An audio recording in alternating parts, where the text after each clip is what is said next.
राज्यात अनेक ठिकाणी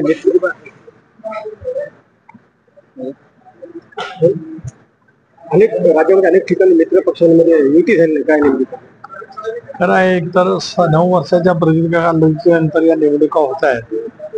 एक टप्प्याच्या निवडणुका कदाचित 2021ला झाल्या असत्या, बऱ्यापैकी तरुण उमेदवारांना त्या ठिकाणी संधी मिळाली.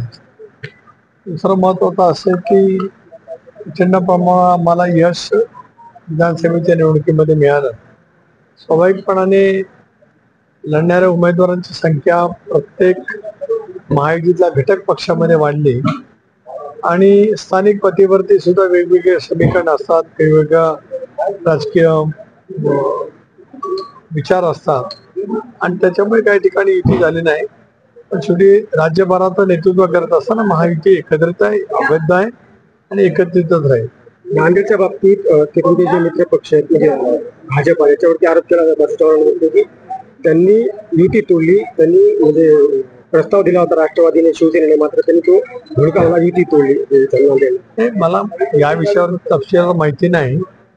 शेवटी आम्ही सगळेजण ज्या वेळेला या साऱ्याचा विचार करत असतो त्यावेळेला प्रस्ताव दिल्याच्या नंतर सुद्धा मी मगाशी सांगितल्याप्रमाणे स्थानिक पातळीवरती जिल्हा स्तरावरती काय राजकीय समीकरणं असतात, कळत नकळत थोडेफार मतभेद असतात, त्या साऱ्याचा परिणाम होऊ शकतो. सुजात आंबेडकरांनी मुंबईत आरएसएसचा दहशतवादी म्हणून उल्लेख केला.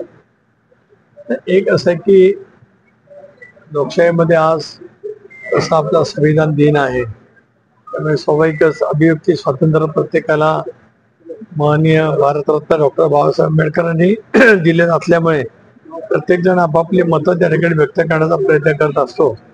पण ती मतं व्यक्त करत असतानाच त्यामध्ये कोणाच्या बद्दल टोकाचं वक्तव्य करणं हे फारसं उचित राहणार नाही असं मला स्वतःला वाटतं.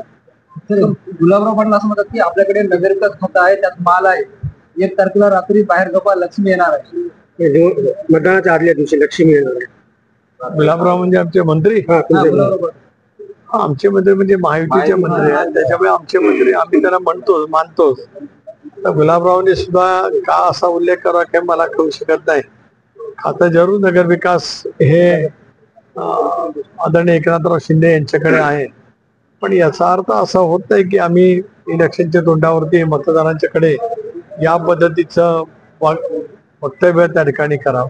महायुतीत एकत्र असले तरी आता महायुतीचे नेते या निवडणुकी संदर्भाने एकमेकांच्या विरोधात कुटुंबाबद्दल सुद्धा प्रतिक्रिया व्यक्त करतायत. कितपत योग्य वाटतं? काल शिरसाट आले, अगदी अशोक चव्हाणांच्या कुटुंबावर बोलले, स्वर्गीय शंकरराव चव्हाणांबद्दल बोलले, अशोक चव्हाणांना बोलले की तुम्ही भाकरी खात्यातील नव्हता. इथपर्यंत माहिती तर तुम्ही एकत्र. शेवटी व्यक्तिगत टीका टोकाची करू नये हे अभिप्रेत आहेच. आणि स्वर्गीय शंकरराव चव्हाण साहेबांचं योगदान महाराष्ट्राच्या मध्ये खूप मोठ्या प्रमाणावरती आहे. जायकवाडी जे काय आज उभा आहे आणि महाराष्ट्रातले वेगवेगळे सिंचनाचे प्रकल्प ज्या कालावधीमध्ये स्वर्गीय चव्हाण साहेब नेतृत्व करत होते त्यावेळेला ते निश्चितपणे झालेलं आहे. त्यामुळे महायुतीतल्या कोणी वरिष्ठ नेत्यांनी परस्परांच्या बद्दल टोकाचं किंवा अनुचित पद्धतीचं वक्तव्य करू नये असं राष्ट्रवादी काँग्रेस पक्षाचा अध्यक्ष म्हणून माझं निश्चितपणाने मत आहे. धन्यवाद.